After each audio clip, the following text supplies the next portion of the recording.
We did. We're just begin our meeting, and I apologize for that. It's been a long day. So let's go ahead and get started. And Nick, I'll turn it over to you. All right. So the first item on your agenda, I'm gonna share my screen here. We have been meeting with McCormick Communities for the last year. Jim Fisk and I have been working with them on a concept plan for McCormick North. And as part of our ongoing discussions with them all the way back to the water agreement that we entered into about a year and a half ago, we have talked about our desire to see the commercial village concept of McCormick Woods come to life. And I've worked, first of all, Andy McKay is here. He is the consultant that McCormick has hired with the Dahlin Group.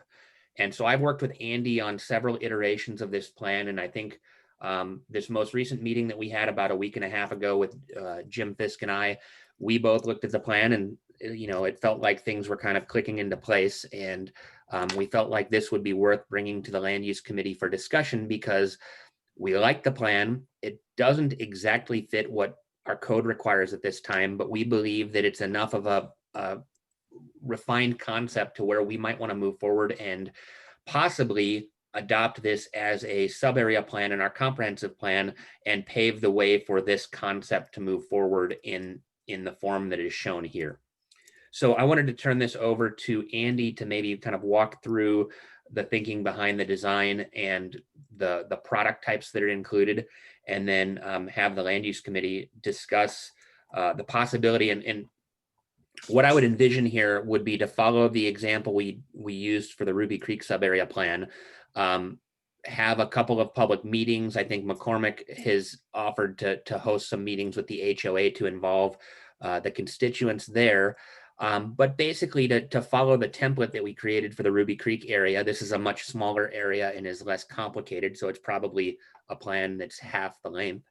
And I think that we could presumably have this ready for consideration as part of the 2021 amendment process, and maybe have this through the Planning Commission by May or June of next year if we have a good reception from you guys and from the Planning Commission and the public. So Andy, if you want to walk us through the plan, please begin. Okay, Eric, did you want to say anything, or should I just go ahead and start? Well, let me actually kind of start high level. So I want to thank everyone for giving us the time to speak to you. And, you know, just I want, you know, really want to thank Nick. This is really implementing the R3 zone and the commercial village mixed use zone. So this is really, you know, I think if you guys all recall, you know, there's really two great documents you guys have all adopted as a city. And I would say the first one is, you know, when you update your comp plan, you know, this whole, you know, idea about the local center. So this is kind of this would be the McCormick Woods local center area. And this is really implementing this, you know, the policies that you have for trying to really, for the general center goals of creating this, you know, vibrant, attractive human scale development. And so I'm not going to go through all those, you know, all your land use policies and goals, unless unless we want to talk about them later. But this is, you know, that document really paves the way.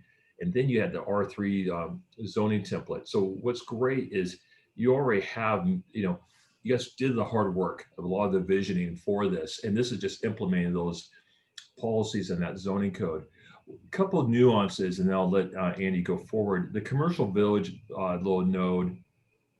This is something that, as you know, I live in the city of Kirkland, and we have a really little famous street called Park Lane. It was actually awarded by the American Planning Association a great street in 2017. And this is kind of, you know, the what we're trying to do is bring a real pedestrian scale to this project and really have this be the launch pad to the McCormick Village Park. And there's a lot of things here's the, we actually have a little video in here. I don't know if we want to run it tonight or not, but this is the, this is what we were, this is kind of the idea behind it. And what we found is that doing these buildings out a one story versus, a multi-story is really, I think, is going to help promote the commercial aspect. And I know that's really, how do we provide the commercial services that serve the community? And that's kind of the idea behind there. But then the rest is implement the R3 code. And so, Andy, why don't you go ahead and kind of talk about the R3 code and what you did here to create the connectivity, to create a really great walkable, compact vision. Yeah, so if you look at that area that's south of Road A that we're looking at here, in the code, it's shown to be a little bit more of a higher density. And so what we wanted to do is capture what, I'm sure you've heard the term missing middle that's been thrown around a lot lately. And it's the idea that we have a lot of single family homes, then we go up to townhome, but there's some in between that gets lost a lot of times. And we don't really have good product for that. And so that's what we were looking at here, is how do we get a little bit more density, but not just build a whole bunch of townhomes or build a whole bunch of apartments, but get something that even is some higher density single family that people moving to Port Orchard or wanting to live here can have something more affordable than the big 5,000 square foot lots that we see quite a bit. So what we've done is we've built off of, you got that great McCormick Village Park right there to our east, wonderful park. So putting our commercial village there on that corner just kind of anchors that area for this particular community, as well as all of McCormick and the surrounding area. And in that village, as Eric said, very walkable, pedestrian friendly.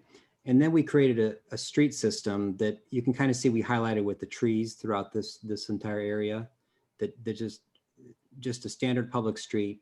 And there's a series of housing types that are based roughly on a 90 by 90 foot module. And they're all alley loaded and alley served.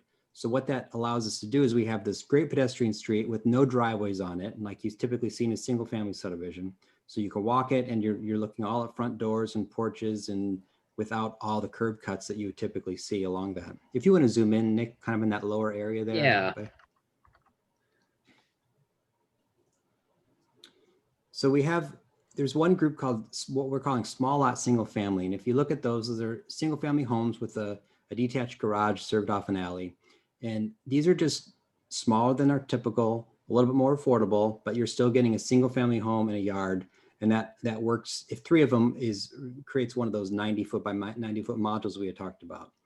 And then you can move over to where it says Paseo homes. And those are what also you guys call cottage housing in your R3 code or in your code. And those are single family detached homes that are organized around a 40-foot courtyard.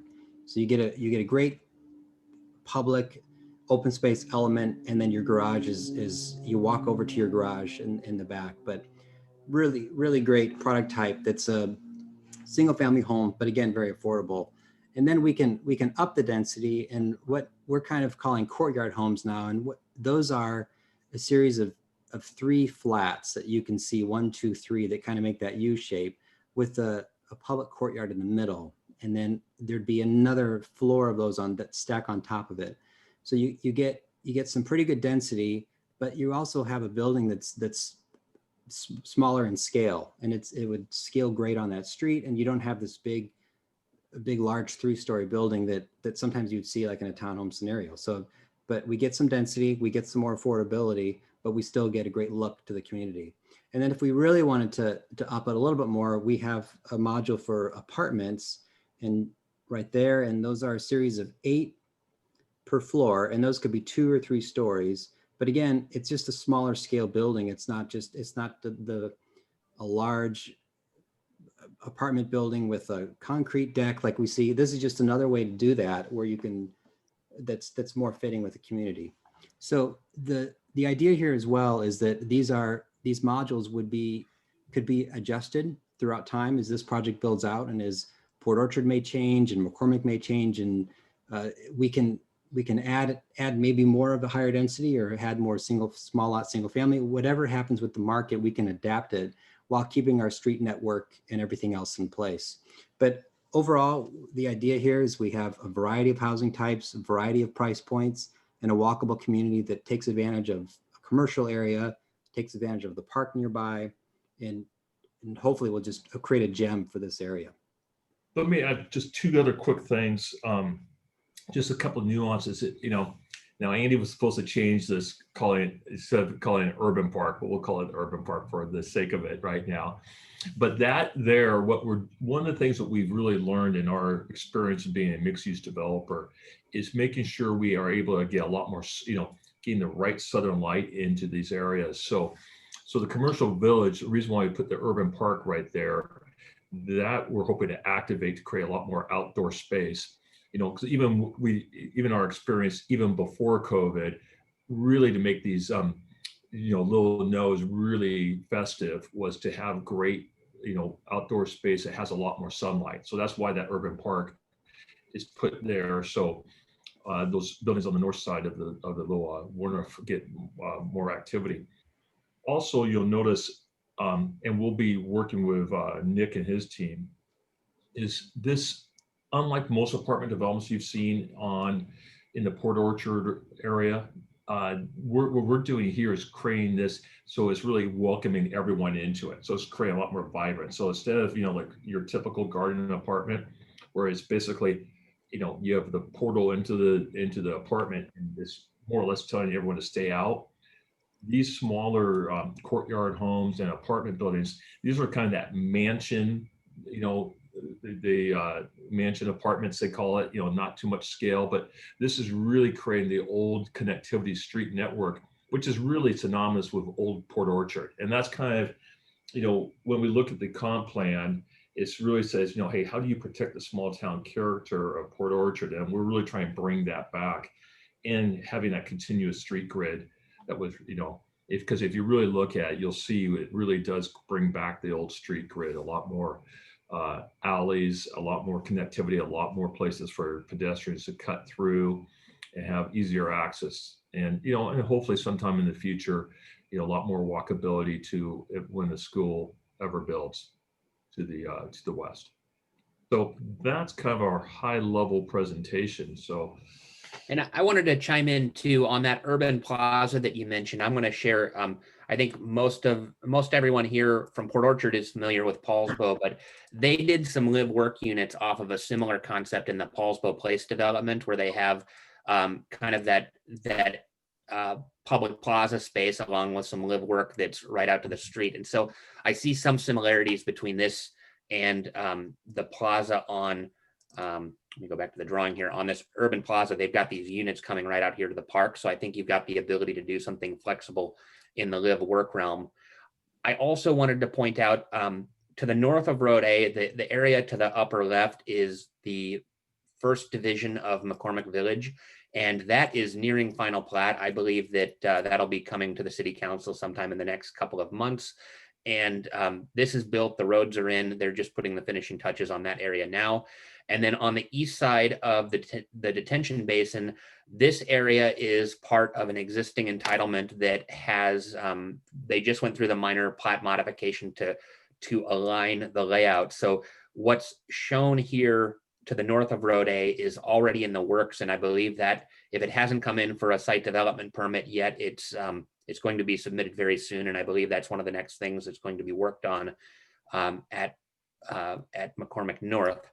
And then about the park, these drawings are actually from our McCormick Village Park Master Plan. They called for an additional entrance off of Campus Parkway someday. And so we are collecting park impact fees towards this.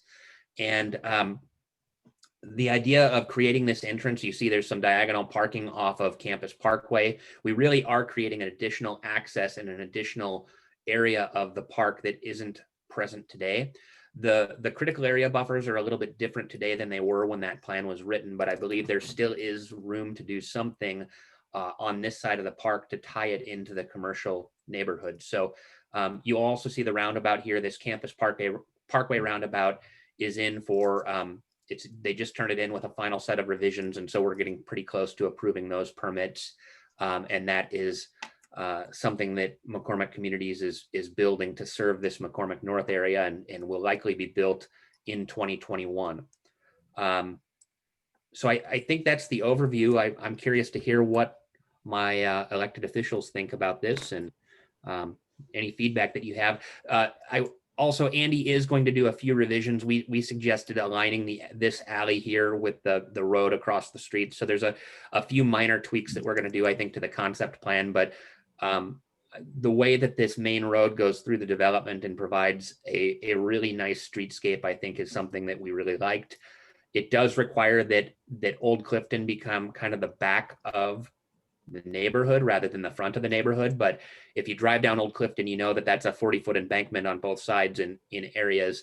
And so actually bringing the adjacent property down to grade is really not viable. And so as part of a sub-area planning process, that's one of the changes we need to make, is to say that in this area of Old Clifton, we don't need development fronting Old Clifton. I think it's better to put things on Road A and this new road going through the neighborhood, and also to route pedestrians through the neighborhood, rather than putting them on Old Clifton where things are a little bit busier. All right, well, I'll kick off a question. Can you talk a little bit about what you envision the commercial village to look like? It's hard to get a sense of scale here, but I'm curious about what you're contemplating will be living in the commercial village there when it's built out. So Scott, we could, our village, the reason why we're going to go with our thought is more of a one-story buildings is because one thing that we have found, be it restaurants, be it, medical, be it, let's say physical therapy or commercial, it's that we're really trying to create a really lively and attractive, place, right? So now those uses in today's COVID world, we don't know for sure, but we really got to build that roundabout first to really activate the potential users for that to show. But what's your thoughts, Nick? Do you think we should play this video? Yeah, I was going to suggest we play the video. This is Park Lane in Kirkland, which just won a American Planning Association award. And I'm going to make this full screen. And of course, the play button is behind my laptop now. And I don't know if you'll get sound as part of this over Zoom or not. Yeah. I think, Eric, to address Scott's question, it's probably services, right? Is what you're going to, yeah, a lot of services. We'll see, some restaurants, and what you have here, you have a bunch of people just talking about how great this Park Lane is, and you'll see this, what you're seeing. So I guess I'm gonna be the narrator on this. This is a combination. This is what we know is as a Warnoff, and what they're talking about is by having the wider pedestrian, and this is just some of the impervious surface treatments they used, and this is just one of the local shop owners talking about just how this development has just really turned out much better. You can see all the different uses, but this gives you a great sense of just the scale and how. And one other thing they do, because it is a one-way street, we have the ability to close it off during special occasions, and that's one of the things you'll notice when how we designed it. But here's like a Zeke's Pizza. That's what we would envision as a pizza parlor. We hope, right? Places are attracted for families, and this gives you a sense of scale. You can see just how much more light comes through when you have only one-story buildings in here. And, Eric, do you see, I know you're talking about the scale, but some of these design elements with the pavers and the water treat, the stormwater elements I'm seeing are part of the landscaping, and that's what your guys are envisioning in yours also? not the pavers. Okay. But we'd be doing concrete instead so we can still do staining and so on. But we definitely will be doing some of the bioretention cells that you see here and the landscaping. So that part will all be, yes, those are the elements we'll put in here. We do have a little bit more slope on our property. We're going to probably have about 5% grade, while this is a dead flat piece of property on this one. Yeah. So you're envisioning a stamped concrete that looks like a paver potentially. Well, or it might just be stained, it may not be stamped. Because it is concrete. So but it would be very attractive. That's the whole thing, because we want to bring it, because I've done these before, the one-offs that you see here. Mhm. The whole goal is slow everything down, let everyone know it's a special place, and it's amazing how much you can slow down car traffic speeds. That's So our Are real. you, Sorry. are you contemplating a grocery store of some sort? I don't know if we're going to be. I don't know if we're going to be able to get one, just because because the one thing is, Scott, is because of Sedgwick. It has the Albertsons there. Yeah, yeah. We already have the Walmart and the Fred Meyers. I don't know. We're going to reach out to a couple, but I don't know if we'll have any success getting. And then the thing we got to be very cognizant of is when we reach out is, let's say if we can't get a grocery store, which I think is highly unlikely, but what type of, what do the residents, what will they actually use? And we want to get the right use. So that's a lot of outreach we'll be doing over the next 12 months. Yeah, that was one of my specific curiosities is depending on what is built there, it could be quite a draw, or it might not work at all because of its proximity to other services. Right. We have to be very thoughtful about that. Okay. But the good news is, I mean, Go ahead. Oh, go ahead. No. It's okay. Go right ahead. I was just going to say the one real great thing that we have is that there is, the park itself is such a great, as everyone knows, it's used quite a bit. And by having this become the eastern portal to that park, I think there's a lot more, it really will be a place where, it's also going to be a launching pad to that great trail network. Is that I think we can get some really good, service, between combination of services. And we'll also we'll even, it doesn't seem like a lot, but we'll be moving the homeowners association office over here. And so that'll be just the few things just to start to seed it so it gets used more frequently. So there's a lot of little things we can do to make it successful. But I think the good news, a lot of residents already live in the area, and I just think it's I think your comp plan, this really having these local centers, it's the right time. Thank God we have the R3 code that actually encourages us to make it, so it's just not a strip mall. And I was going to add on the proximity to the park and really activating this street. One of the elements that's in the parks plan was the residents actually called out wanting some sort of amphitheater for small events. And I think that sort of facility, given the slope away from Campus Parkway into the park, I think it's really set up nicely to have some sort of event space in the park that could spill over into the Wooner Street and potentially close that road down for special events if you have some sort of performances out there. So that was one point. The other thing I was going to share, there's another Wooner that Seattle did, and obviously this is in Belltown, so it's much more urban, but Bell Street got this treatment where they did more of a stained concrete concept. Did that share to Google Maps? Sorry.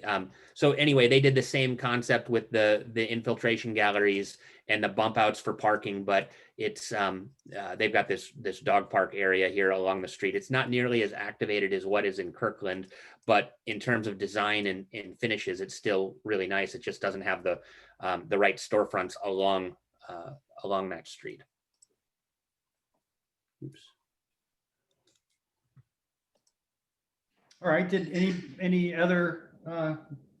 Did anybody else have any questions? I got a couple, Scott. Okay. Mine are, when you all were talking about backing to Old Clifton instead of frontage, so do you envision on Old Clifton being a kind of more of a green belt, or would it be just boom, you could see the back of the housing, the garages?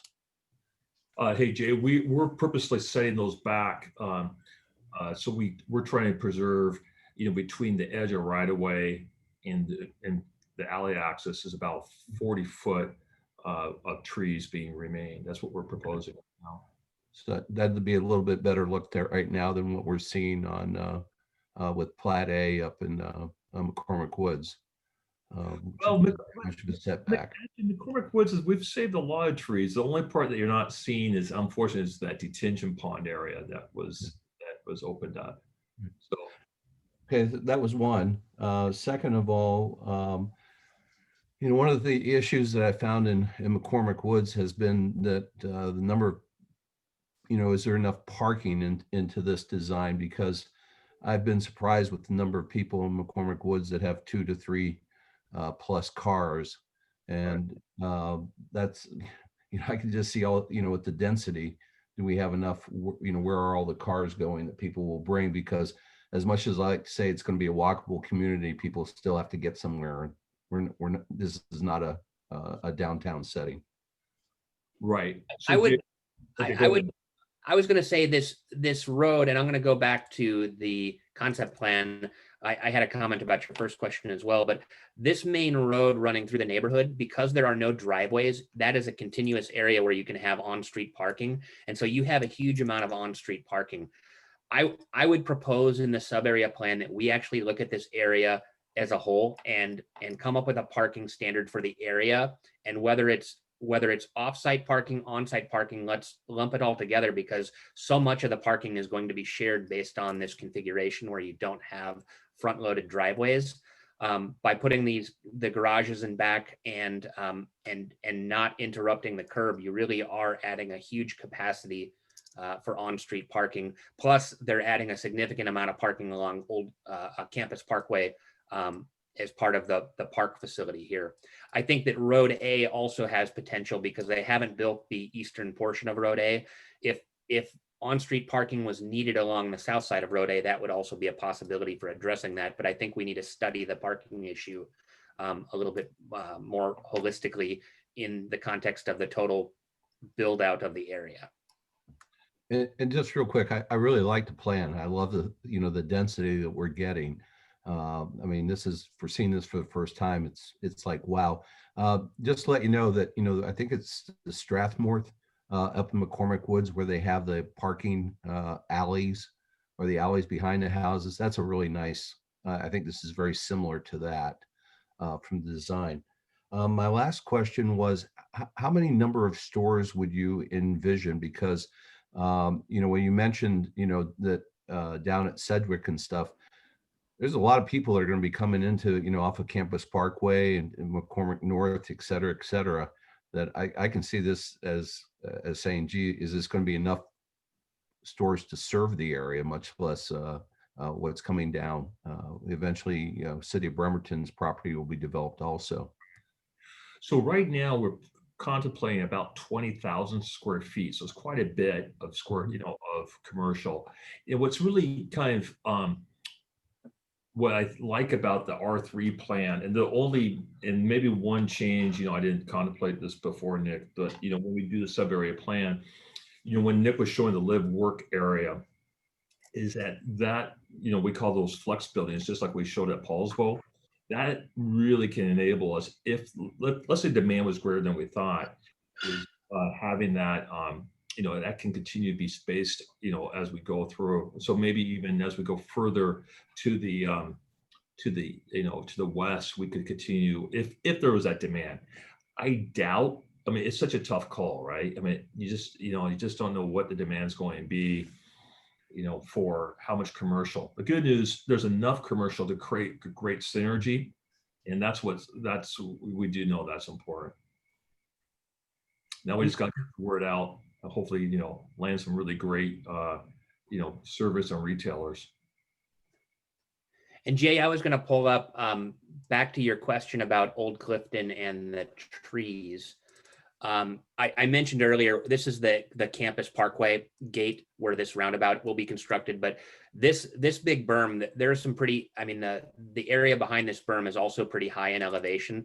So they're proposing to sort of leave Old Clifton intact. We have room to do, as a city project, some multimodal type, either shoulders or other projects to make it safer for bicyclists. And I think really we would want to route pedestrians from the roundabout up to this commercial area and then across to the new school site rather than having them out on Old Clifton Road.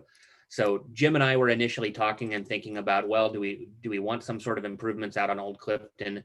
But I think saving these trees and kind of creating that buffer and making this more of just an uninterrupted corridor that gets people to and from sort of more core areas of Port Orchard is probably the better way to go here. Appreciate it. Thanks. Thank you, Jay. I also like the plan. I'm actually really intrigued that of the placement of the commercial village as opposed to it being in the apartment area. Only in that conventional thinking has your commercial area visible from your main street. I understand there's a berm there, and I don't disagree with your reasoning for putting it there, but it seems like it would not be visible to the cars driving on Old Clifton Road.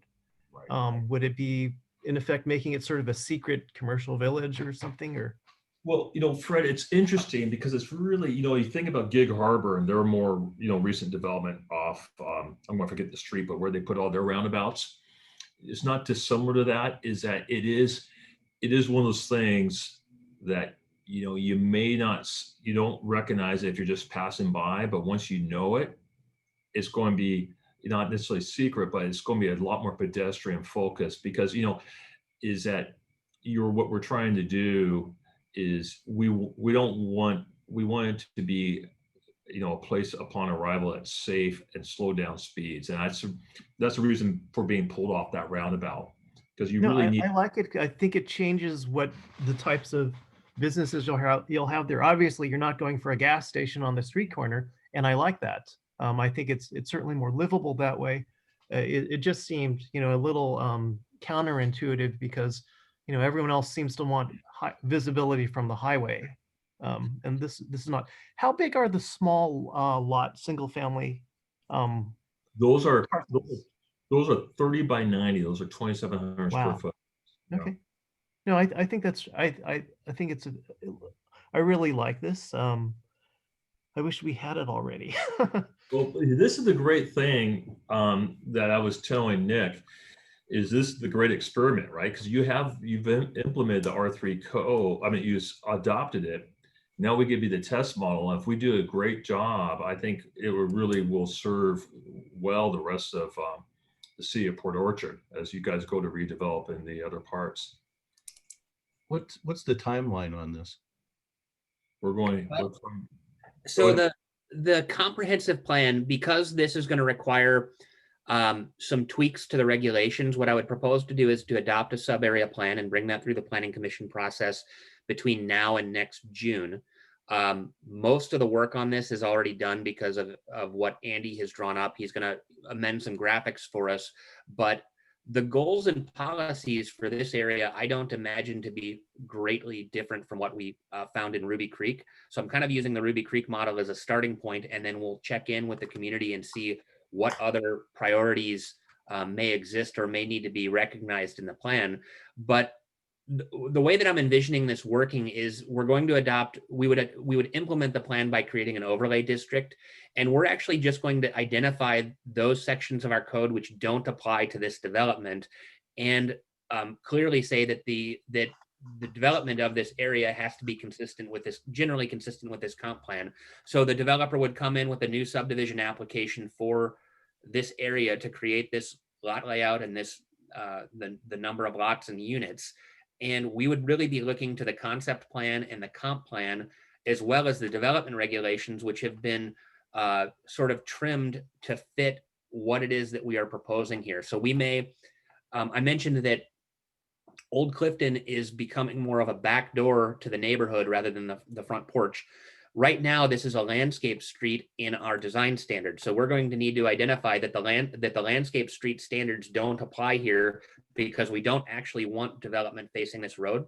So we have to go through the code and kind of identify any of the hurdles to making this plan happen and basically create an overlay district that says that these are the building types that are allowed. However, this standard and this standard don't apply to development within the sub area, and make it so that this can go forward to the hearing examiner in a clean and easy to approve manner.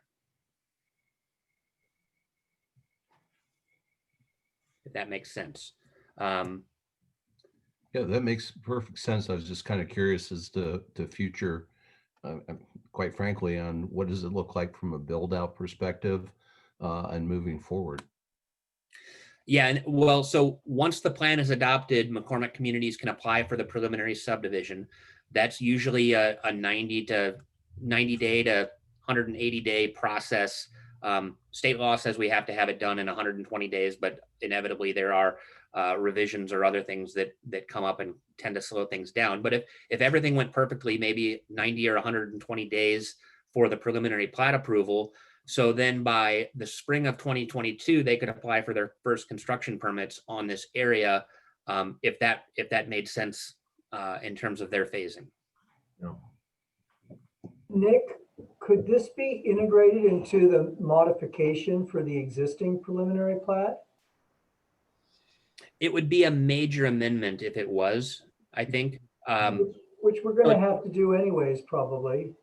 Yeah, so whether it's a major amendment or not, the problem with the major amendment is that you have to meet the current standards, and I think in the back areas, well, I gotta think about Craig, see, I think Nick and Andy and I went over this, and his plan is really the right way to go about it. Because Okay. we have some just some of the designations, because we have the commercial mixed use and we have the R3, and we're probably going to want to do some blending of the two together. And there's really no other way to go about it. You know, the only thing that, Nick, I forgot to ask you this question, you know, because, you know, the one thing, as we go through this, you know, how do we, and I don't know if this is appropriate for this committee, but you know how we basically have some of these 30 by 90 lots? You know, if we wanted to, would it be something you would foresee us, you know, platting them all? And then if we want to either, you know, have buildings go over top of them like the Courtyard Homes or the Live Works, or is it something we're better off to just, you know, go via the preliminary plat as we just know what we're going to do each time, you know, as we're about ready to submit building permits and so on? I haven't given that a whole lot of thought. I'm thinking that we would want to build flexibility into this somehow. Yeah. And you could record a phase and identify these as future development tracks, but go ahead and dedicate the road so that it's laid out properly. And then you're just deciding whether to split it into 6 lots or keep it as 1 lot for an apartment building. Okay. Yeah, because that's what, you know, and like I said, not major today, but that's because I think the road itself is, you know, we'll tweak it a bit, but, you know, with your, as we talk to everybody, but I think the road is a, you know, great grid layout, but then it's like saying, well, what do we have here? Do we, you know, is the Courtyard Homes appropriate, or is this also, we have a live work need? And instead of having to wait 120 to 180 days to go through a new preliminary plat, it'd be great if we could just say, oh, get rid of the, you know, 30 by 90, or, you know, and just do a lot line adjustment, or however it's easiest. So that would probably be a development agreement okay, with the preliminary plat to provide that kind of flexibility. I think it's possible, but I think you would need the agreement and the framework to allow that. okay. I was just looking at R3 code and it's trying to make it as seamless, but yeah, we'll keep it. We won't make it too complex. We don't want to get too overlay here.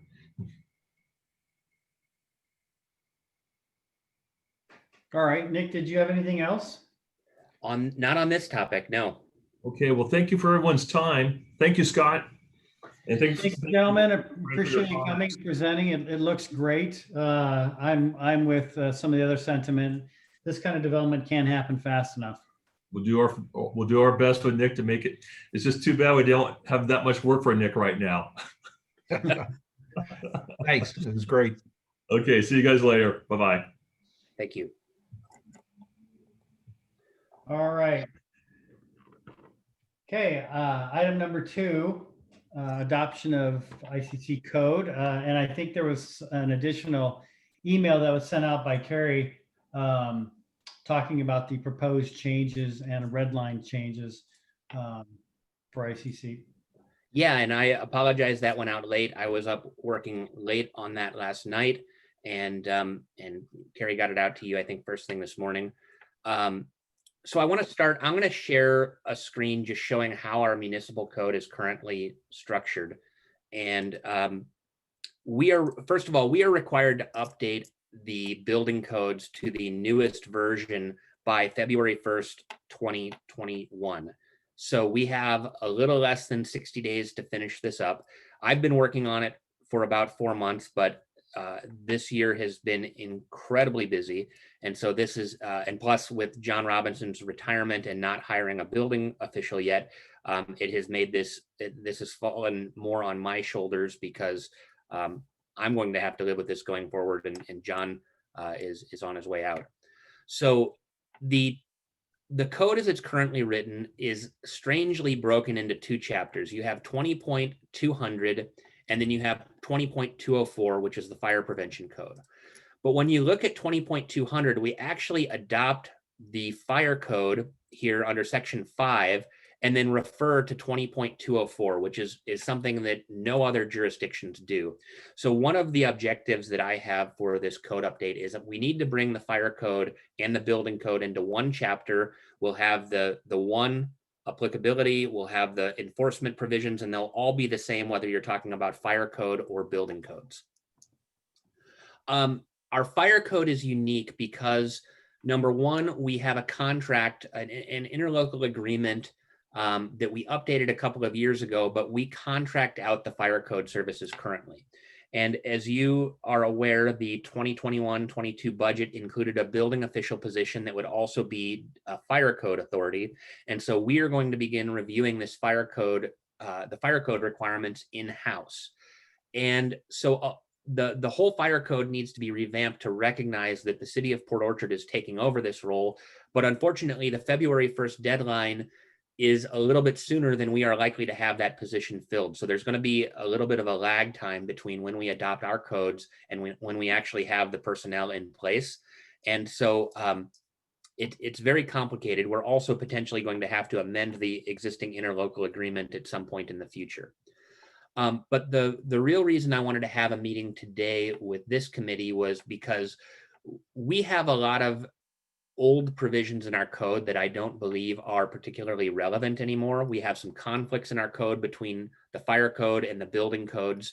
And I'm trying to untangle these things and make things either more consistent with what our neighbors are doing, or, Kitsap County is a great entity to look to until you get to some of the requirements that deal with rural areas, and they have a one-size-fits-all fire code for urban and rural.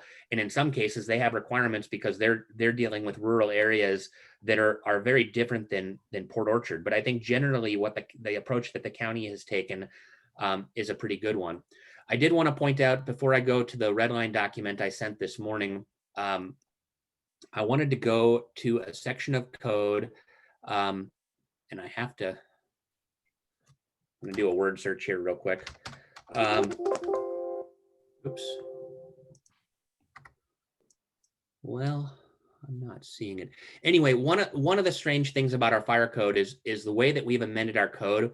There is a provision that says that where there's a conflict with the fire code and the building code, the fire code controls, and that is contrary to state law. And so we've got a situation where we are sometimes relying on the fire code, or at least the fire agency is asking us to rely on the fire code in conflict with what state law requires, which is that the building code be prioritized first, then the mechanical code, and then the fire code when those sorts of conflicts arise. And most often the conflicts are arising because of the local amendments that we have adopted. So I'm going to jump over to the Word document now. And I apologize, I started working on one section of this first, which is section 503. And I realized that because we're moving all of these chapters under one chapter number, the track changes. If I copy and paste it, it actually takes, it won't show you the amendments that I'm proposing. So they're, I will clean that up when I have time, but for now they're in 2 separate documents. So on page 1 of 20.200, can you all see the fire code? Is the screen sharing okay? Yeah, I've got mine pulled up on a separate screen, but it's working. Okay, Same here. so if you look at 20.200 through 20.200.005, it's mostly just references that are being amended. And deleting the reference to 20.204 because all of those provisions are either being deleted or they're being pulled into this chapter. When you get to 20.200.008, This is where we actually adopt the state building codes by reference. This is reorganized slightly. So, and the order that these appear is very important because state law specifies that where these conflicts exist, you untangle them in the order that they are printed. So the 2018 edition of the International Building Code has the highest priority, followed by the International Residential Code, followed by the Mechanical Code, and then the Fire Code, and then on to plumbing. And then the energy conservation codes, those are the last of the state mandated codes. We have also chosen to adopt, and this is consistent with our existing code, the International Property Maintenance Code and the Uniform Code for Abatement of Dangerous Building, which is something that our code enforcement department uses frequently for dealing with dangerous structures. So there's not a whole lot of change here. Most of the changes are where we've actually adopted local amendments to the code. And so these sections 1 through 9 are sort of reorganized, and then the old sections 1 through 9 are now deleted. So Nick, you're saying that in order 1 through 9, 1 governs over the balance, 2 governs over the balance, and so on. Right, correct. I don't know that the intro paragraph says that. It appears further down. Oh, okay. Right, yeah. So the next section, 20.200.010, conflicts between codes. It says that basically the first name code as located in 20.200.008 and the amendments thereto shall govern over the following. So we've rephrased that to remove the reference to 20.204, but substantively it isn't changed. Would it make sense to front load that? Perhaps. Okay. I mean, I guess those that are working with the code probably know that already. Right. And I think part of the reason it may be confusing is just there's so much struck through text here. They're really one after another in the code. So it's the very next section. Okay.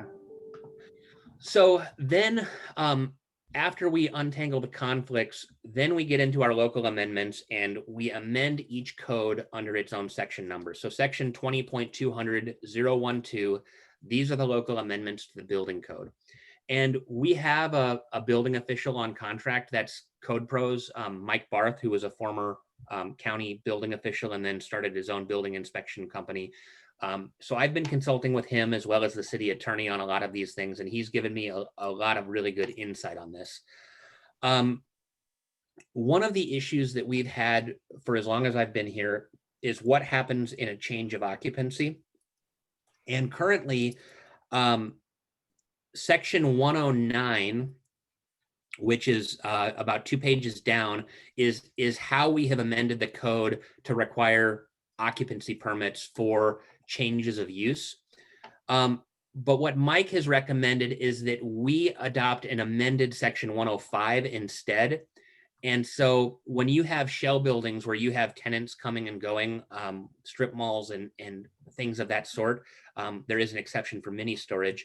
This is where we explain the requirements for getting permits for occupying those types of structures.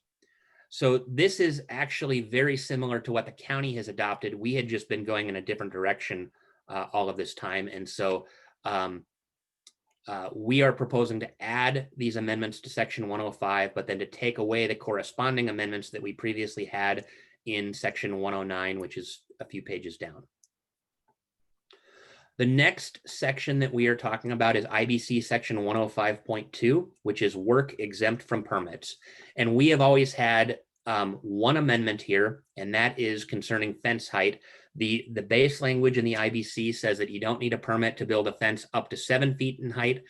We have always amended that down to 6 feet in height because we, I guess, want to make sure that, first of all, we have standards for fences. And so if it's going to be above 6 feet, we want to make sure that our standards are met. If it's below 6 feet or below, it's more of an honor system. We have the standard, but you don't actually have to get a permit in order to put the fence up, but you are required to comply with those standards.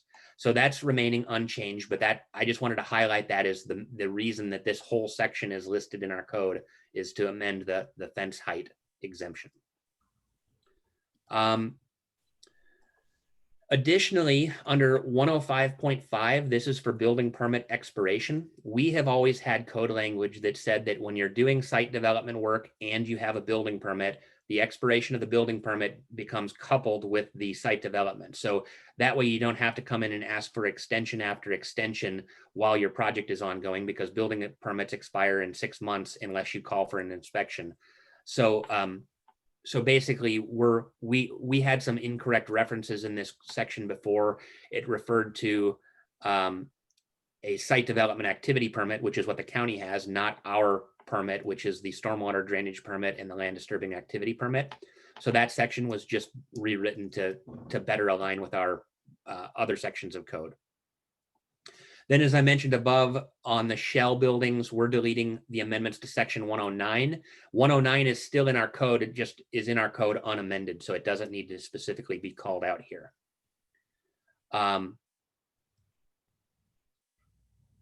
And actually, I'm sorry.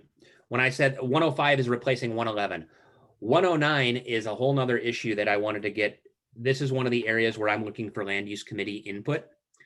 We currently have code language that says that you can have your building permit fee waived if you are 60 years or older with a maximum annual income together with all persons in the household below the poverty line as established by the Office of Management in Washington, D.C.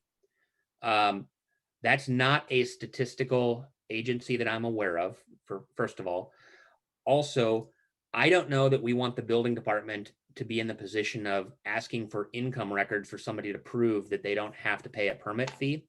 We haven't had a single request for this as long as I have been in Port Orchard. And so my recommendation is that we delete this code because it's not used, and it would at least have to be amended if it was going to be retained so that it referred to a median income for Bremerton, Silverdale. And then even then we would have to have a process for considering and approving that sort of request. And I think by specifying an age, I feel uneasy about saying that only people over 60 years old who don't make a lot of money don't have to pay permit fees versus anybody who's impoverished not paying permit fees. So in talking to the city attorney, we both agreed that it's probably best to waive this since it isn't used and because it's potentially problematic. But if this committee wants it to stay, I can work on coming up with alternative language for how to determine income requirements and potentially remove the age limit. So I'd like to open that up for discussion if you have any thoughts. Do you know how long it's been around? Is there any history? Well, I came in 2013, and within a month of my arrival, we had to update building code. So I think it preceded me by at least 3 years. I don't remember it. Rob, do you remember it? Yeah, I think it's pre us too, like pre 2005. I think it's at least 15 years or more. I don't recall us ever deliberating on this at all. But nobody's chosen to exercise it or try to exercise it either that we're aware of. No. And if they have, it was done before I arrived and it wasn't thoroughly documented. It was just, oh yeah, we're not going to charge you for this, as opposed to submitting something to the city to get this benefit. Do you know if other jurisdictions have a similar program? Not that I'm aware of. I haven't seen one in the county, but I haven't asked around. The county doesn't have one, I'm pretty sure. Yeah, I'm sure the county doesn't. So the recommendation is to delete that because it has to be administered and it's going to take resources, time, and require us to have people's personal financial records. And did you say you talked to the attorney as well? Yes, the attorney was I don't know if it was uneasy, but I think we both looked at this and said, why is this here? I find it somewhat discriminatory, so I have no problem in removing it. All right. Okay, so continuing on, I mentioned the shell buildings. Section 111 is... Nick, real quick, did everybody else feel that way? Because I didn't want to just speak for everybody. I saw nods and thumbs up, but... Okay, all right, I just want to make sure. Thank you, Nick. I agree with Jay. I just think it's an artifact from a prior era, if not council.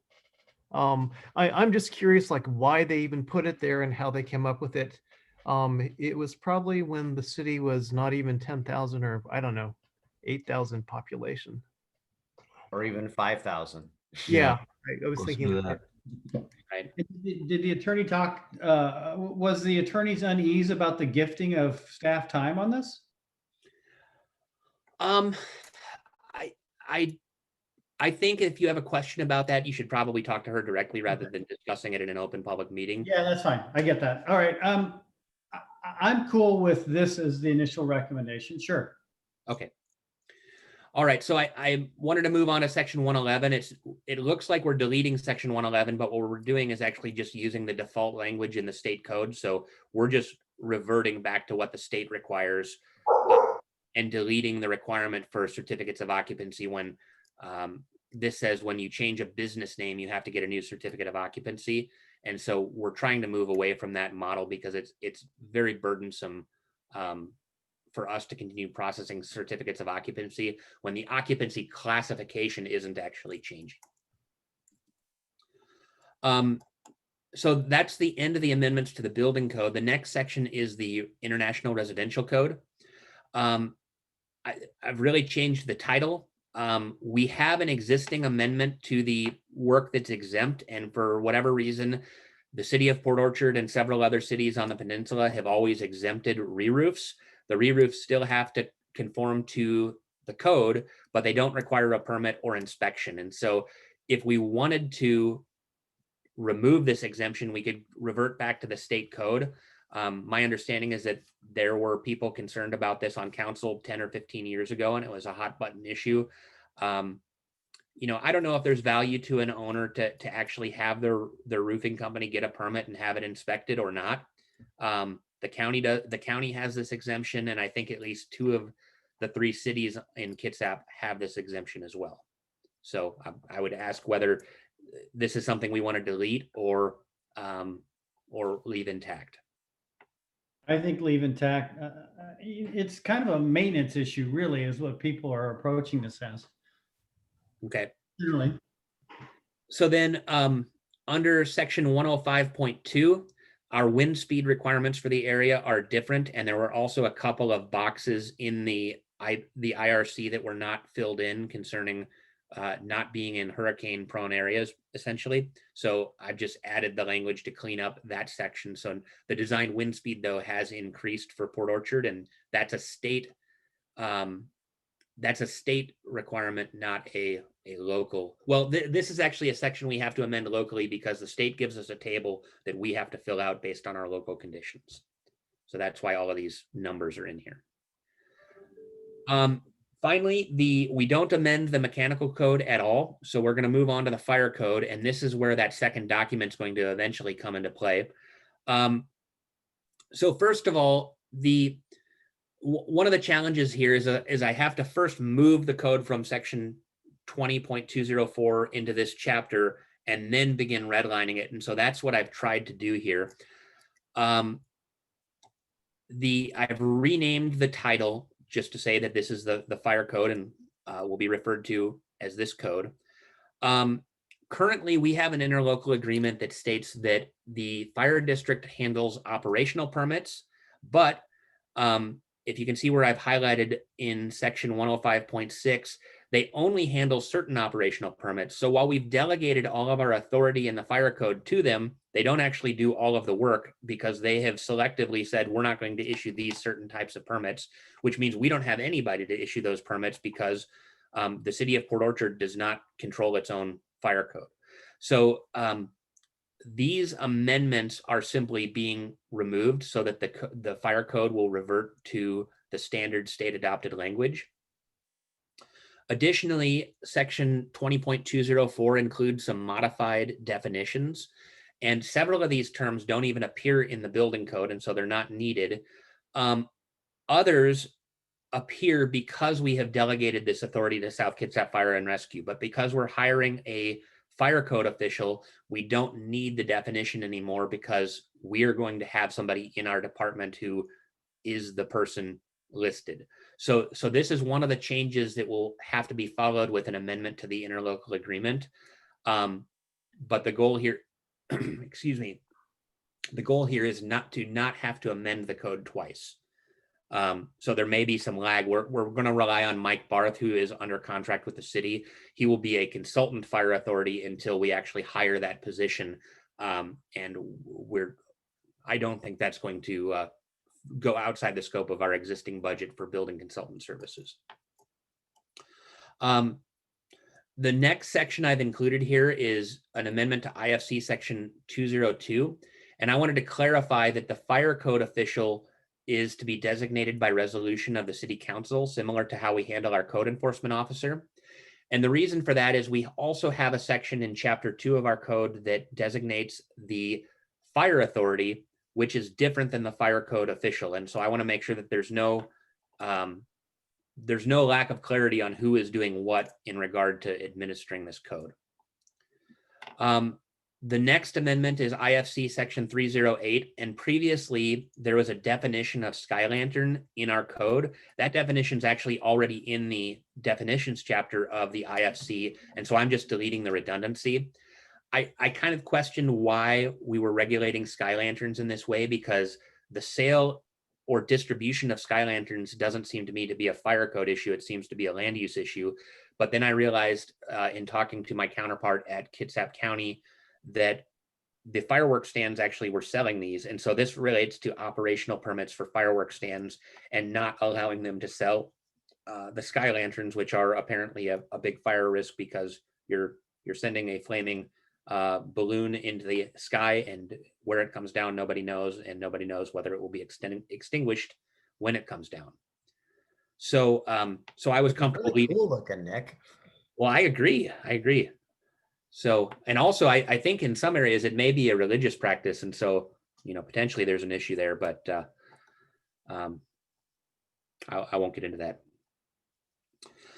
Next, I'm going to jump to the other document here. So 503 is the next section that we're amending. And this is the really meaty issue that we need to discuss. I'm going to start by saying that Section 503 is actually not adopted in state law. And so we have chosen to adopt Section 503, which has to do with fire apparatus roads. And my understanding of state law is that the state law recognizes that cities and counties have public works standards, and some of those public works standards may address fire apparatus access and others may not. And so they leave it up to the local jurisdiction on whether to use the fire code standards or whether to use their local standards. There are a lot of conflicts between Section 503 and our adopted public works standards. And so I'm trying to reconcile those issues along with other issues we've encountered over the last few years with administering this section of code. And so I'm going to walk you through the changes. So first of all, for some reason in 503.1 under exceptions, we amended the first exception to say, to remove the language that says where any of the following occur.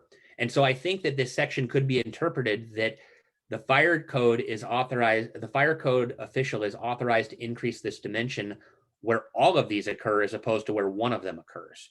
So I think by deleting the language in the state code, they've potentially created at best confusion and at worst a much more rigid requirement than even the optional section of code envisions. Our previous code also amended section 1.2, and you can waive so first of all, this section requires that you bring a fire apparatus road, which is a 20-foot roadway, to within 150 feet of all portions of a building. So, so you can extend that dimension, 1, if the building has a fire sprinkler system, 1.2, if because of location on the property, topography, critical areas, waterways, or other similar conditions, an approved alternative means of fire protection is provided. So this, I would emphasize approved alternative means of fire protection. So this means that they've come up with some alternative solution that is acceptable to the fire code authority. I don't know why this was amended previously. And also it excluded the word critical areas. My red line copy got a little screwy. I moved critical areas from one section to the other, but I think it's important to recognize, in addition to these other factors, that critical areas may be a barrier to fire roads. The previous amendments to our code also excluded group U occupancies, which are included in the state, are included in the ICC version of the code. And I can't remember off the top of my head what a group U occupancy is, but regardless, I wanted this to be consistent with the ICC code. Finally, there is an exemption for solar generation facilities, which we don't really have any of these, but for some reason that part of this amendment was not in our code. And I'm trying to make this section match what is in the standard base code provided by the International Code Council. So the next issue, when we get into the specifications for fire apparatus roads, the dimensions, right now our code says that fire apparatus roads shall have an unobstructed width of not less than 20 feet, and it says exclusive of shoulders. And this is problematic because we've adopted public works standards that allow for several roads that have medians where you have a 12-foot lane, a 6-foot bike lane, a small shoulder, and then a mountable curb. Like our Bethel corridor plan provided something that is similar to this, but I'm proposing that we add the word inclusive of bike lanes, shoulders, flat and mountable curbs, so that the 20 feet you don't have to add all of those things on top of a 20-foot roadway, because that's going to add $20 million to our Bethel Road project. So I think it's really important that this section, if we're going to adopt it, allow for us to build the roads in our public works standards. The surfacing, there's a requirement in Appendix D, which we've currently adopted, which I felt should just be listed here rather than adopted as part of Appendix D. And it specifies the fire apparatus weight and the requirement for pavement or concrete for all fire apparatus roads. 503.2.4 turning radiuses. This may sound familiar because of Landis Court. Our public works standards specify turning radiuses in the public works standards, and the fire code that we've currently adopted has a different standard altogether. And so our standard is really meant to encourage more walkable neighborhoods with shorter crossing distances and slower vehicle speeds. The radiuses that are shown here are really about getting to the fire as quickly as possible, even if that increases or decreases pedestrian safety 99.9% of the time and results in greater car on pedestrian accidents. And so I really wanted to allow our more urban standard of road design to prevail over what is in the optional section of the fire code. Finally, we've had a lot of confusion over grade because, number one, the code as ICC produces it doesn't specify how to measure grade, and our public works standards do specify that it's measured from the roadway center line. Additionally, because we adopted Appendix D, which sets the maximum grade at 10% rather than 12, we had one section that said 10%, we had one section that said 12, and then our public works standard said 12 as measured from the center line. So I'm trying to make the road grade requirements for fire apparatus roads consistent throughout the city and provide that they're measured from the center line. We had an issue probably 6 months ago at Stetson Heights where they just paved the road. The fire district went out there and put a level on the road, and they measured from the gutter to the center line on the steepest part of the hill and said, up, it's 12.1, you've got to sprinkle the whole development. And we said, you reviewed these plans at the preliminary plat and said that this was okay. And now they've come back and sort of changed the requirement. And we wanted this to be crystal clear to determine how road grade is measured. Further down in section 503, there's a section on traffic calming devices, and traffic calming devices are prohibited unless approved by the fire code official, which is currently South Kitsap Fire and Rescue. So my question is, if a traffic calming device is intended for improving safety, I don't have a problem with consulting the fire department, but it seems to me that this is a public works issue, not a fire issue. And if we need to slow vehicles down I know we don't like speed bumps because of snow plows and other issues, but if we've got a problem that we want to fix with traffic calming devices, I don't think that the fire official should be holding that up. So I'm looking to you for feedback on that. Would you support putting this to the Public Works Director instead? Yes. All right. I would. It's interesting that came up yesterday in discussion with somebody in McCormick Woods. So that would be a perfect case about why to have a public works director. Right, right. So finally, the last amendment that is currently in our code, which is not adopted by any of the other Kitsap jurisdictions, we require fire sprinklers for private roads, even if it meets the definition of a fire apparatus road. So if you provide a 20-foot road to more than 2 houses, you have to do fire sprinklers, even if the road is built to the public standard. And in talking to my counterpart at Kitsap County, my understanding is that, well, the fire district is worried that either private roads are going to be blocked by people parking within a fire road, or they're not going to maintain them and you're not going to have an all-weather surface. And my response was, well, the city doesn't currently have a whole lot of money for maintaining roads either. And I would argue that maybe private roads are better maintained than city roads in some cases. And so there's probably not a lot of difference there. The other thing is that the enforcement of a fire apparatus road is under the fire code, whether it's public or private. So we would still be using the same mechanism for enforcing no parking under either scenario, unless we amend our parking code so that the meter or the parking enforcement person can actually go issue tickets. So my recommendation is that if they build a private fire road, and they sign it properly, it's an enforcement issue whether it's public or private. And I don't see the reason to require additional cost and sprinkler systems just because the road is private when it meets all of the other standards. We also don't allow private roads to be less than our public standards. So if you want a private road, it's still got to meet a local access standard. It's just the city doesn't have to maintain it. So I recommend deleting that particular section. And I know this is really dry compared to the last subject, so we're making good progress and almost through.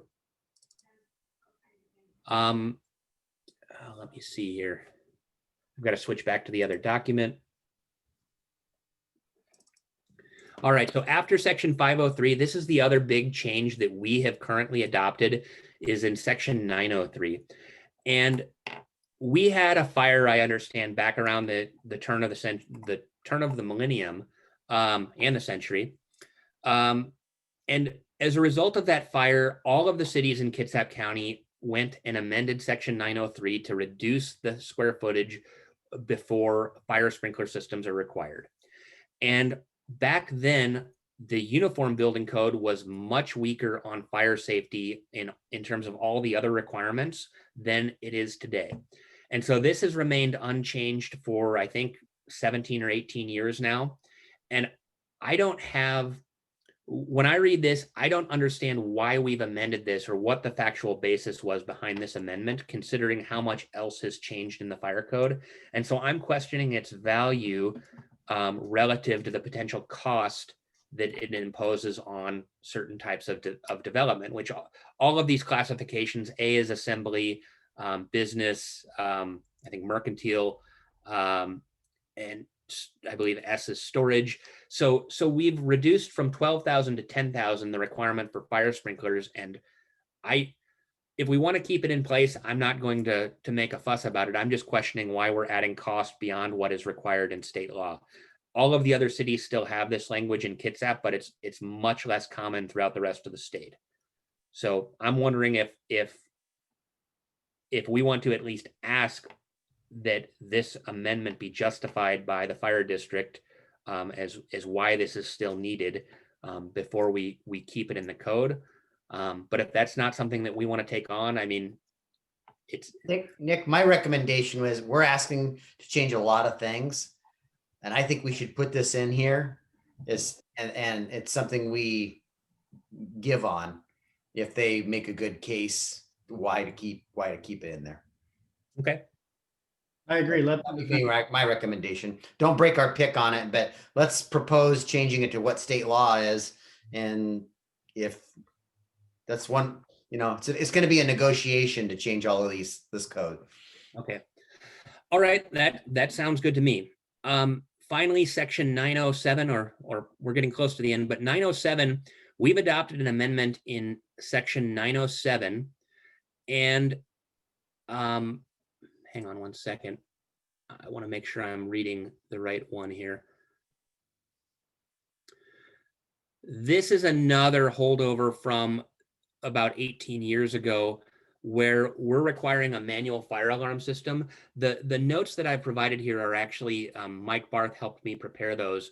But his reading is that these amendments are difficult to justify and that the standard language in the state adopted code should remain.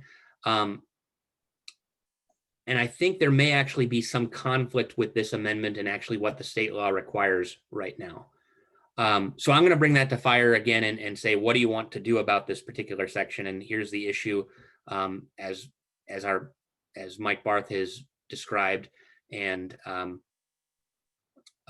let's go back to the default unless you have a good reason to keep it. Section 107.3.1. This section is problematic because there is already a section 107 in the fire code. And so this is actually replacing existing code that has a totally different subject. So I think that this was added at a time when that was an open spot in the fire code, and then the state has subsequently filled that spot, and we have not moved our amendment to a different location. So at a minimum, this needs to be moved, and potentially, I question whether it's still needed because there's a new section 108 that deals with system maintenance. And so it seems like there's some overlap. I'm just going to ask the fire department for what their preference is on this particular issue. Finally, the final amendments deal with Appendix D, and we are the only jurisdiction in the county that has adopted Appendix D, but I don't necessarily think that Appendix D is all bad. But there are some sections in Appendix D that conflict with other sections of code. And so I'm suggesting that on access and loading, this access road with a fire hydrant requires you to make the road wider around your fire hydrant out to 26 feet. But even though this has been in our code for 10 years, the fire district has never commented or asked that a road design be changed to implement this. So it's something that's required that we're not doing, which tells me that it's something that can be repealed. Likewise, grade is addressed. Previously, I described that in section 503. Turning radius, this also is in section 503 and in the public works standards. And so I'm proposing not to include the provisions in Appendix D. The dead end roads, I didn't have any issue with that. There's also a table that goes with it, but I was unable to copy and paste that into my document, so I'm still working on that. And then D103.5 through D103.5 includes requirements for gates and for getting approval from the fire district. So if you're going to have gate locks, other issues related to fire gates that provide a second means of access to a development, I'm leaving that all in there. I'm leaving the sign provisions in there. And then the final pieces of Appendix D deal with buildings of a certain size and adding additional requirements for fire apparatus roads. And while I don't have an issue with requiring more than one fire apparatus road for commercial development and for multifamily development, there's this requirement that these roads be at least equal to not less than 1/2 of the length of the maximum overall diagonal dimension of the lot or area to be served. This is an impossible standard to meet in much of the city and adds additional requirements. And I think that we need to look at amending this such that we'll get the maximum separation that we can, but you don't 100% of the time have to meet a diagonal separation for the 2 points of access. And part of the reason is we have areas of development. If you look at like the Home Depot site, there's no way to get access to the back of the Home Depot site because it's a wetland complex. And so you can't ask somebody to mitigate wetlands and impact wetlands to put a secondary fire apparatus road in from the back of Home Depot. It just isn't practical. But I think that having 2 access points along Bethel is perfectly reasonable, or tying into Walmart or having an access out to Salmonberry. While those wouldn't meet this standard, I think they are worth doing. And so we just need flexibility with regard to separating these fire apparatus roads more than what's currently allowed. Appendix D also includes provisions for aerial fire apparatus roads. I don't have a problem with the standard, except again, it includes language talking about how wide the road has to be, and it includes bike, and right now it excludes the shoulders and does not include, if you put a bike lane in, that should count towards your fire apparatus road, because if you temporarily block a bike lane while you're fighting a fire, I don't think that that's a terrible inconvenience. So I do question whether 26 feet is needed. I'm going to go ahead and highlight that as well. I think that 20 feet in width, including those things, is probably enough. But I think that keeping the overhead areas of the fire apparatus road clear of power lines and other obstructions is an important consideration. And it's one that we should probably continue to do, especially since our code allows for higher development than what our code used to allow. So the same issue appears on this remoteness piece with multifamily development and then single family development. And I'm actually proposing that we don't adopt the section at all for single family development, because I mean, we have so many infill sites in Port Orchard, you'd end up having to fire sprinkle just about every single family house because you can't meet this standard for having 2 points of entrance. We met with a developer on Sydney Avenue that 3 sides of his site has existing development.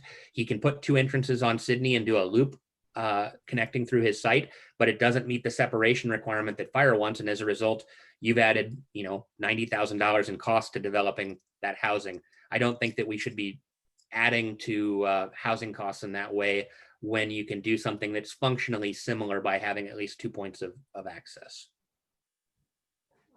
So curious to hear everyone's thoughts on those sections. The rest of the code, this is for Charlie to review because it deals with enforcement, and I'm still waiting for her feedback on that. But we're consolidating enforcement for fire and the building code. So I apologize that was long and it's a lot of material to consume, but I'm hoping to hear that I'm on the right track, because the mayor and I are going to be meeting with the fire district here in another week or two and presenting this to them. But I want to know that at least some of the city council members on the land use committee are supporting the approach that we're taking here. Nick, I know this may be, oversimplification, but what I hear you saying is you're consolidating it, putting it more in line with state code, and making it so it's more, I don't mean to say flexible, but more user friendly. Would that be a quick synopsis? We would all be eating dinner right now, Jay, if I had let you do the presentation. Thank you for stating it so well.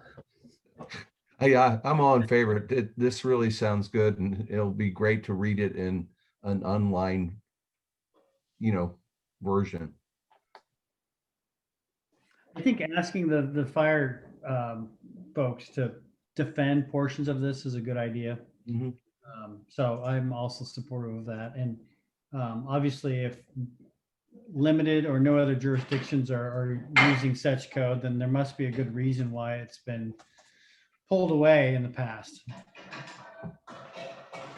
Yeah, and to that point, I think that Port Orchard's code and the fact that we didn't have good public work standards our public work standards still need work, but they're a whole lot better now than they were 10 years ago.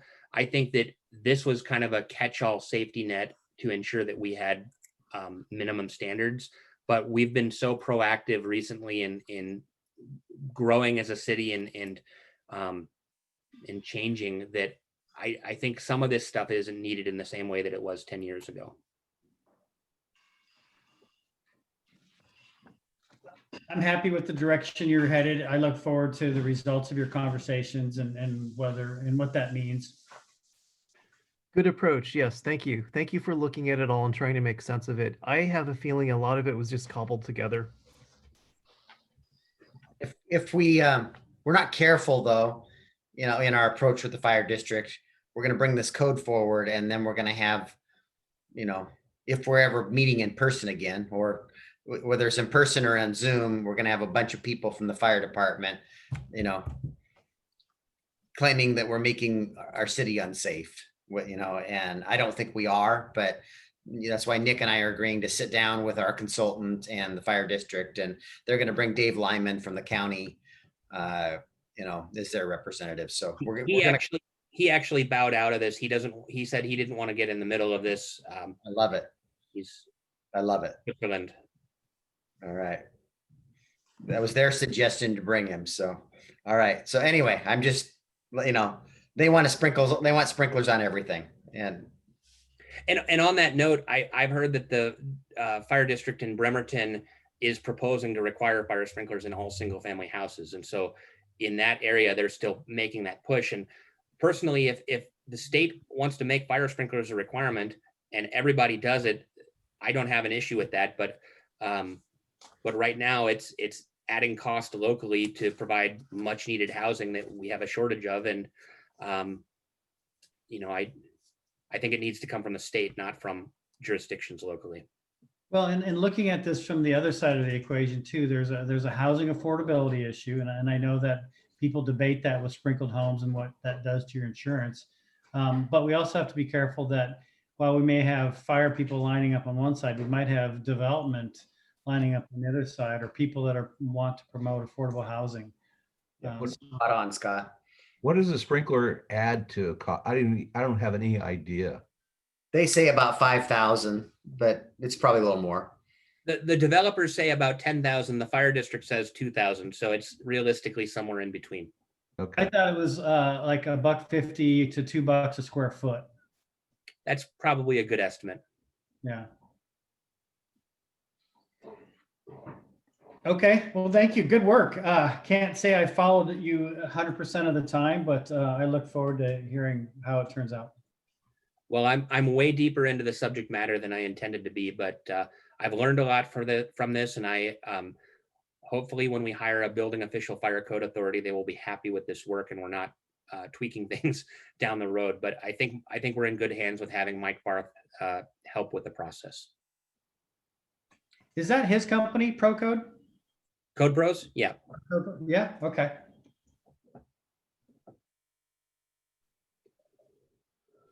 All right.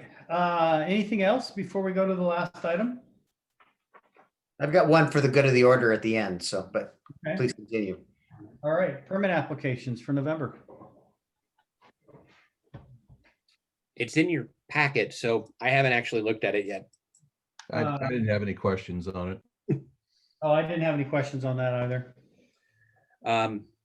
The short list does not reflect how busy we are. I'll say that much. And I think you've all heard my road show on how much development is occurring. So I will maybe I'll update you again after the first of the year with a more comprehensive look. That's only new applications, not all the projects going Right. on. Right. Okay. All right, good of the order, Mayor? So last night I talked about CFC credits, and I dove into that a bit today with Noah and the attorney today. And while it would be desirable to look at this holistically, it's not probably realistic. And here's why. Our sewer system capital plan, you just recently adopted, and we have new CFC charges or connection charges. Our water component has probably 6 more months worth of work. It's likely going to come close to doubling. And there's significant improvements in the McCormick Woods area and a 1998 agreement that requires certain things of us. We are very close to a transportation agreement with McCormick. And what's held us up in implementing our traffic impact fees is those negotiations with McCormick Woods. And we're very close. I think we're going to have those adopted in January, but it's taken a lot longer than I thought. And I think that our 6 months worth of work on the water system capital plan and the capital facilities charges and who's going to pay for what are going to take a year. And I'm just being realistic about a process, and it's too complicated to include that in the process. And so Charlie's made me aware that some cities do it just for sewer or just for water. And I just want to gauge how you guys feel about, so Nick's got some relevant applications in the Ruby Creek area. And if we don't do something for the sewer, I don't believe that those projects will happen. And we won't see that sub-area plan develop in the foreseeable future until we probably 7 to 10 years from now have the capital and cash of our own to build those lift stations required, because we don't have the capital or the bandwidth right now to tackle those projects. We got to focus on the well projects that we're doing, and we've got to focus on the marina pump station. So I'm just trying to gauge, are you opposed to us, and how Charlie phrased this was, we would be picking this sub area because we want to encourage economic development in an area is how we could skin this cat. So I just want to see how you guys react to that. And if we did this, then at a later date, we potentially did it holistically, and we might claw back some of what we do now, or leave it alone and expand it to water, or not touch water because we address it in a different manner. And are you opposed to having, streets are done one way? It'd be nice if sewer and water were done the same way, but I don't think it has to be.